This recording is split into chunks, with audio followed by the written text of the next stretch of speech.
No PG business loans up to 2 million and above, SSN free, EIN only, and then alternatives like 0% interest for 6 to 18 months and up to 150, if not $250,000 without collateral. And this is in the form of business credit cards. You can stack on top of one another strategically and in a very systematic way that myself and my team can do. So you're not making any mistakes on these and anything else. I'll also cover the employee retention credit that will be expiring soon in 2024 and 2025. You do not want to miss on a refundable payroll tax credit you can put back into your business and use it as you need to, as well as perhaps some SBA EIDL loan updates, the PPP, the 10K grant, and a few others. So let me begin there.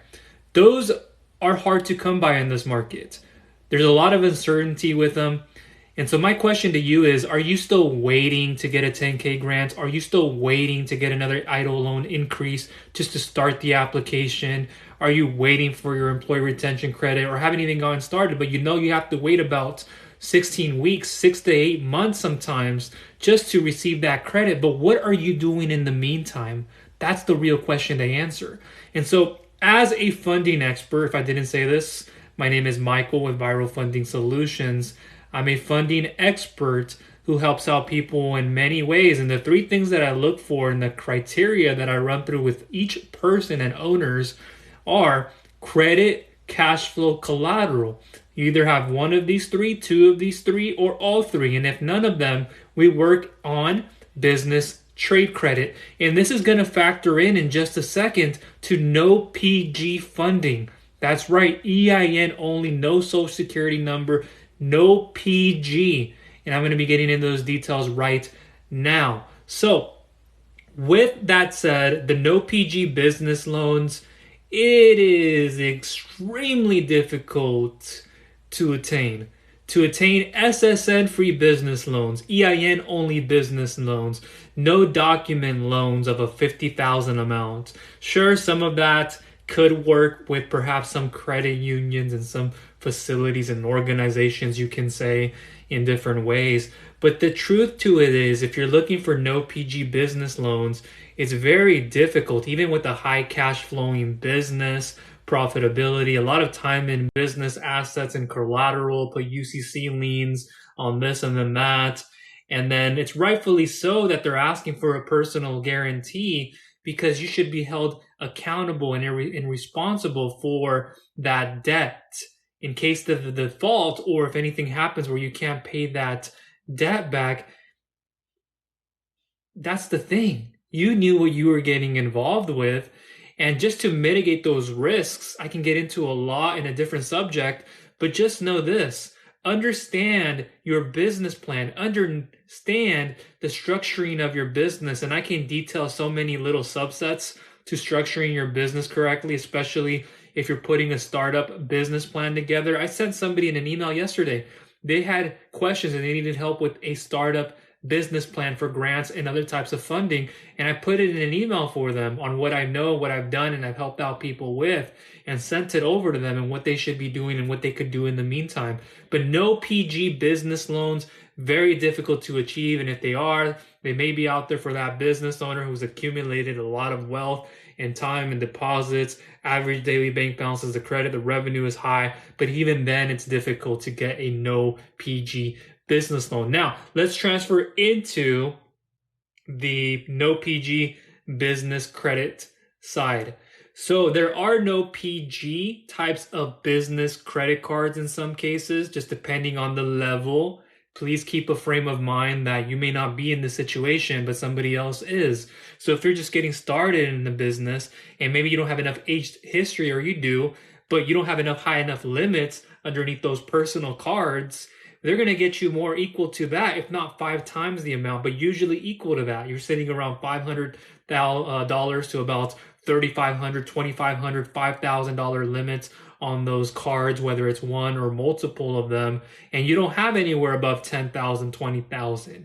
How are you going to get 50 to 100,000 in approvals? It can be quite difficult to. So instead, you have to start off with a round of $10 to $50,000, 10 to 20,000, if not 20 to 50,000. It depends on what you have also on your personal side. But at a point, and this was a topic the other day that I was speaking to a couple of people on, is aged corporations. I don't want to get too much into that right now in this video. I may have a whole separate one for that in time. But just know aged corporations, or shelf corporations, in other words, are sat up on the shelf, metaphorically speaking. They just sit on a shelf. Kind of think about it like fine wine. You go into a facility, there are all of these barrels, and they're checking to make sure the age of the wine and to see the quality of it. And so there are all of these shelf corporations built to then resell or just to sell again. And there's a lot of business credit or these trade lines that are associated underneath them. And when they're aging over years, they look better in those accounts. So when people sell these, and the price and all that, I'm not going to get into in this video, and how to do it and where to go find them. But there's a time and a place for them. But this could also be difficult for those aged corporations to qualify for certain types of business loans, sometimes personal loans more. But those types of financing loan situations can be a little bit difficult to achieve, even in personal loans in some cases. But in some cases, that's difficult. In other ones, it can be a little bit, depends on how you're transferring and you're moving things into the business as well. We have to look at that.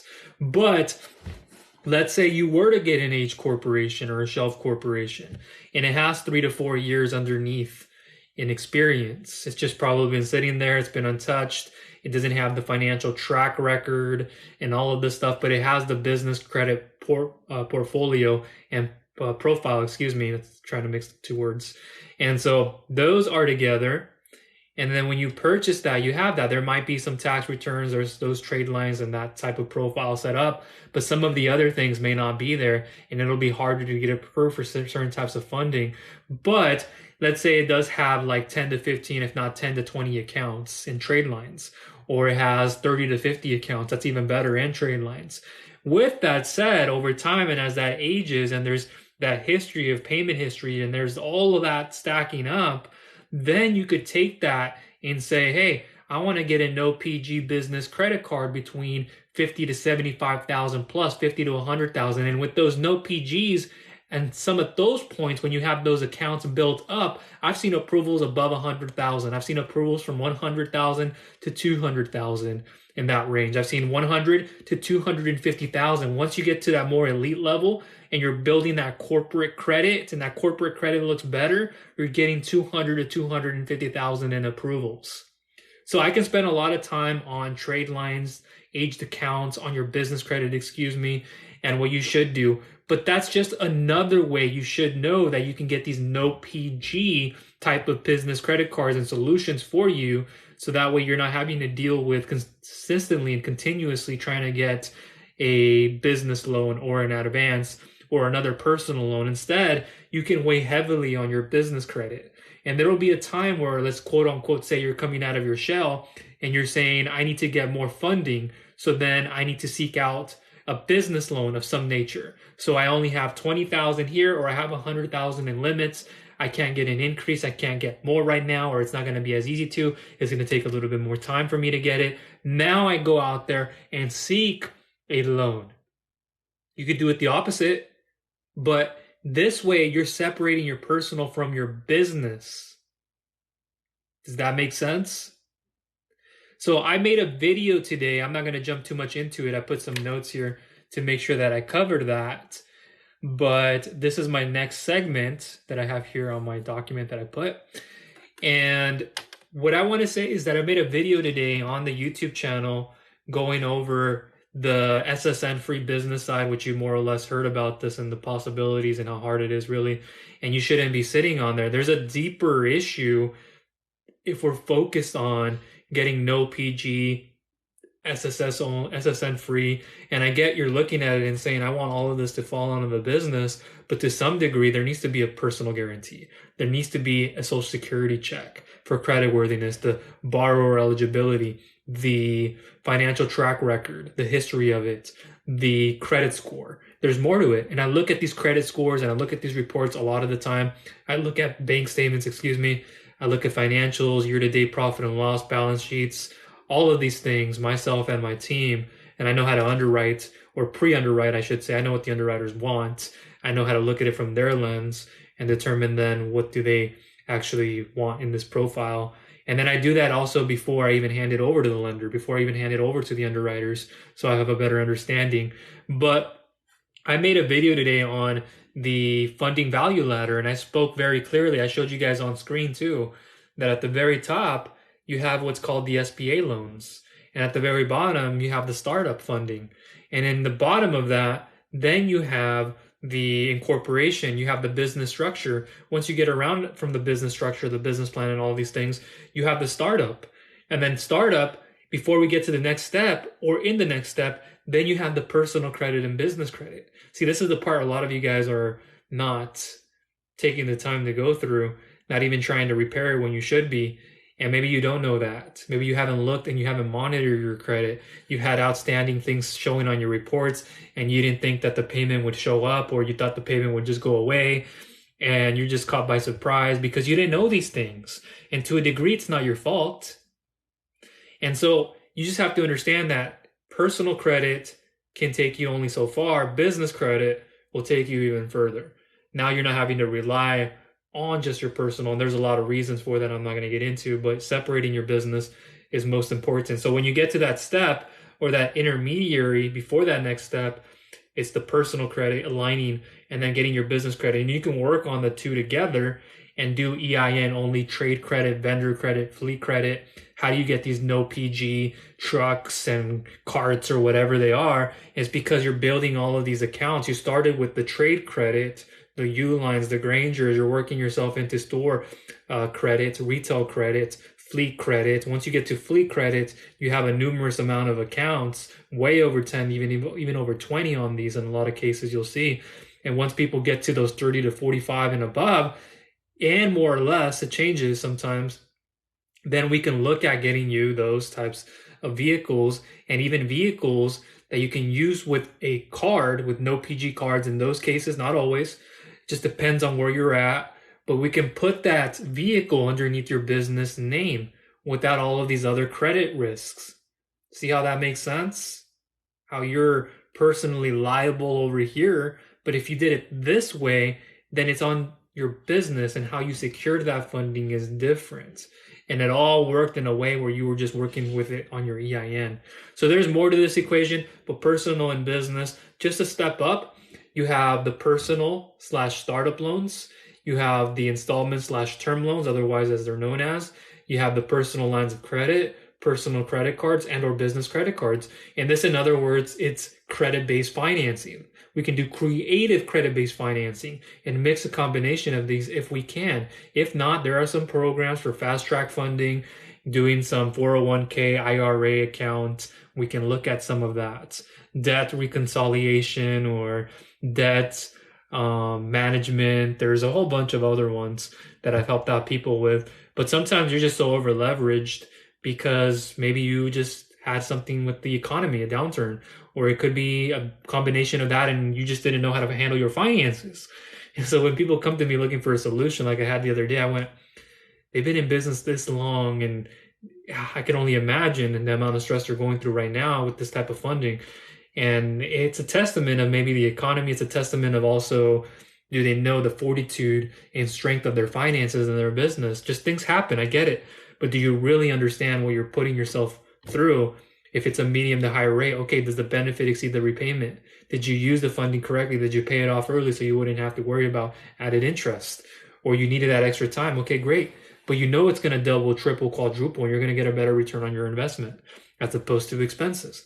So you have the personal / startup loan, and we can do a combination of them, creative credit-based financing. I have a lot of clients who use this for getting an acquisition when they can't do an SBA loan.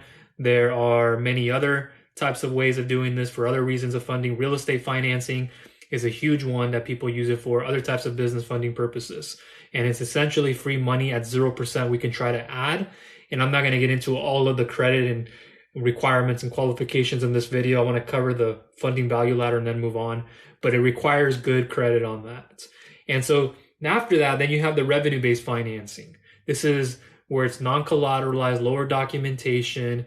You are using your month-to-month bank statements to help you get approved for funding. It can be short-term. A lot of people come to me that they don't even need a longer term, or they have projects where they can't do that, or they just don't want to. They want to get just 12 to 24 months. They just want 3 to 11 months, and they take millions sometimes. They even take 150,000. I know how that sounds, but they're in a situation where they may not be able to qualify for anything else, or they can, but they go, I'll pay this off in 8 months anyways. I have a huge contract. I have 2 to 3 things. I have 2 to 3 jobs. I'm going to get new inventory. That's inventory is making me about 180,000, and it'll be making me this amount in the next couple. See, you guys got to understand the numbers. When you get into business, you're in business. You have to understand the money numbers, or the money part, excuse me. The numbers. You guys have to understand the return on investment. Understand for every dollar, what do I get out? How much is my hypothetical max, my projections and my assumptions? Do I understand the lifetime value of a customer? If I increase my products, what would then happen to this? And so there's a lot of parts to it. But revenue-based without collateral, month-to-month bank statements based on the revenue and the performance of your business. Then you have above that collateral. Collateral-based, you can even put bank loans before that, but collateral. Unpaid invoices, you have the equipment, commercial real estate and or developable land. There's cash out refinances that I'm doing a lot of right now. When you have real estate that you can pull away from, equity from, and use that. And there's also collateralizing it where the lender holds onto the title for a sale leaseback. And there's a certain amount of situations, and I can cover this even more in depth with you, but that's for another time. And then you have inventory financing, AR lines of credit, inventory line of credit. There's plenty of more that can even stretch out the terms for that and lower the repayment. Above that, bank loans, FDIC, lines of credit banks from the banks. Online bank loans, you can do those. There's traditional, there's online ones that can be more flexible, faster, better underwriting, faster funding within 2 to 3 weeks or so. Does require a little bit of FICO SBSS score, the good credit, the annual revenue requirement, time in business of 2+ years, 250,000 in annual gross revenue, and a few other things. Positive cash flow, of course. But it's a huge emphasis. And then above that are the SBA loans, 7As, the 504s. And keep in mind, I do all of this like every single day, guys. I know my stuff very well to a T. I'm in this with the lenders and underwriters. There's meetings. There's things that are held online more so. I'm an introvert. I'd rather do that than anything. But these are things that I'm in the trenches of, and I've funded my businesses. If I didn't say this, I run multiple. I'm in the digital marketing agency, lead generation space, affiliate marketing in the health space, a few other verticals in the affiliate space. I did a hybrid of e-commerce and affiliate stuff back in the day, and then a few other ventures that I'm on. And this is my primary focus as a business loan broker expert or business funding expert. And I can connect you with the best lenders and underwriters out there. But at the end of the day, all of this said and done, it's not about the what or the how, but the why. And I've been there, like many of you who are just getting started with a business or have been in it. You can take yourself back. And I was there too in a 9-to-5 where I was overpromised and under-delivered. I was in a position where I couldn't move up and get paid more. The person in front of me didn't want to retire. And so that company ended up going down under. And it was in a financial logistics position for a huge contracting company servicing HP and Peace Health. I was working with the owners a lot of the time in a financial logistics position. I was still having to move media. I was in that part of the department, but I was working on the computer, budgeting and doing things and ordering things and looking at the inventory and making sure we had our spreadsheets and numbers and stuff, things, the systems and math side sometimes were operating just fine. But it happens. I had to go back on unemployment benefits, food stamp cards, and it was not a good feeling doing that again. Being introverted, only imagine me going to the grocery store, my EBT card, I couldn't even look the people in the face sometimes. That's how much it felt. And that was in my younger 20s. So I didn't want to feel like that anymore. Like I couldn't even go out on a meal and splurge and be with family and feel like I could just, you know how that feels? Or it's something similar, and it would happen in certain cases. And I went to school. I educated myself. I went to university. I was a Division I soccer player. So just keep this in mind. This happens in life. And so I went to school as a Division I soccer player. I studied a bit of sociology, and then I quickly moved into chemical engineering. Like, I knew my mind, and mathematics and systems and chemistry is my favorite class above calculus, descriptive statistics, inferential statistics, population and subpopulation, and a lot of stuff. But chemistry is my favorite class. That's the one that I really like thrived in. And I love thermodynamics, excuse me. Of course, it's been a little bit of time, but I still go back and forth with some of that stuff because I love that material and what I did. And after that, going into work, I was working in construction, manufacturing, even before some of those parts. I was in warehousing. I was a ramp agent at some point. That was in my younger 20s. And in construction and manufacturing roles, I was in the field position. I wasn't just given a cubicle. Here you go. You can work on this. No, I actually had to go to the field. I had to drive the trucks. I had to drive the manual trucks, go up and down the coast in California, Pacific Coast Highway, Huntington Beach, around the surrounding Southern California areas. I was in San Diego. I had to make a trip. And I'm like, why am I doing, like, at that time, it was different, post-academics. And so I ventured out in a way where I said I wanted to do things differently. And so I lived. You live and you learn.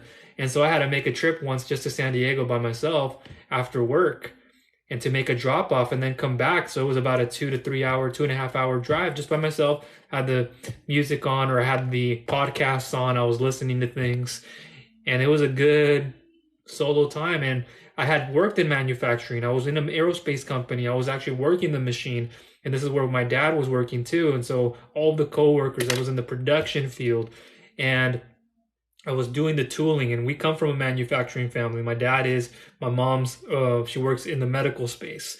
And so I wasn't just given a business. I wasn't just told, here's your cubicle space, Michael. Here's your nice financial role. And I could I have done that from the beginning? Of course I could have. It wasn't because of money or things like that, essentially. It was because of experience too. And being a bit different in the younger 20s and not seeing necessarily all of this and starting a business and then getting in the financial logistics position and even more and getting even more in depth. And at that time, I was already preparing to start a passive income business. So I got into those spaces.